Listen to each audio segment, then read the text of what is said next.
नमस्कार साथियों। सोचिए मध्य प्रदेश का किसान अपनी प्याज 50 पैसे प्रति किलो में बेचने को मजबूर है। उसी प्याज के आप बाजार में 40 से 50 रुपए किलो दे रहे हैं। बीच में व्यापारी लूट रहे हैं और सरकार चुप्पी साधे हुए है। ये किसानों का खून चूसने का धंधा आखिर कब रुकेगा? अखबारों और न्यूज चैनल की रिपोर्ट देखें तो ये कहना गलत नहीं है कि इस सरकार में हर व्यक्ति महंगाई से त्रस्त है, क्योंकि बोझ तो आपके सर पर ही आ रहा है। एक तरफ तो मध्य प्रदेश पर करोड़ों रुपए का कर्ज चढ़ रहा है, दूसरी तरफ घोटाले पर घोटाले हो रहे हैं, लेकिन फायदा हो किसे रहा है? आपके टैक्स के पैसे जा कहां रहे? किसान खेत में पसीना बहाता है और मंडी में आंसू। भाजपा सरकार क्यों व्यापारियों के साथ में मिलकर किसानों को बर्बाद कर रही है? अब असली सवाल ये है कि अगर मंडी में प्याज 20 पैसे से 1 रुपए प्रति किलो पर बिक रही है, तो यही प्याज आम जनता तक पहुंचते पहुंचते 20 रुपया किलो कैसे हो जाती है?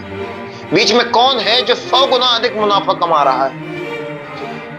जवाब साफ है, व्यापारी और सरकार की मिली भगत। इसी कारण से सरकार ने प्याज पर भारी भरकम निर्यात शुल्क लगा रखा है, जिससे विदेशों में जाने वाले प्याज देश के गोदामों में फंस के रह गए हैं। भाव धराशायी हो गया है और किसान पर मंडी की गुलामी थोप दी गई है।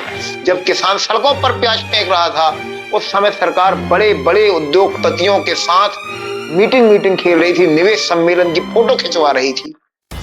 किसानों के लिए ना तो स्पेशल पैकेज की कोई बात आई, ना ही एमएसपी पे कोई जवाब आया। और याद कीजिए, जब चुनाव आता है तो यही किसान को अन्नदाता कहती है, देश की रीढ़ कहती है, ट्रैक्टर पर बैठ के फोटो खिंचवाते हैं और माइक पर खड़े होकर के कहते हैं कि किसानों की आय दोगुनी करेंगे। लेकिन हकीकत में हुआ क्या? ना फसल का उचित दाम मिला, ना समय पर खाद मिली, ना जरूरत की बिजली मिली, और कर्जा ऊपर से चढ़ गया जो अलग। मौसम की मार और अब यह प्याज की लूट। किसानों का कहना है कि 5-5 साल से फसल बीमा की सही राशि तक नहीं मिली, और जब वे विरोध में सड़क पर उतरते हैं तो उन पर ही मुकदमे दर्ज कर दिए जाते हैं। ये स्पष्ट संदेश है कि इस व्यवस्था में किसान की नहीं बल्कि व्यापारी की ही चलेगी, व्यापारी की ही सुनी जाएगी। आप कमेंट बॉक्स में बताइए, क्या आप उस व्यवस्था के साथ जो जनता से 20 रुपया लेती है और किसान को 1 रुपया देती है?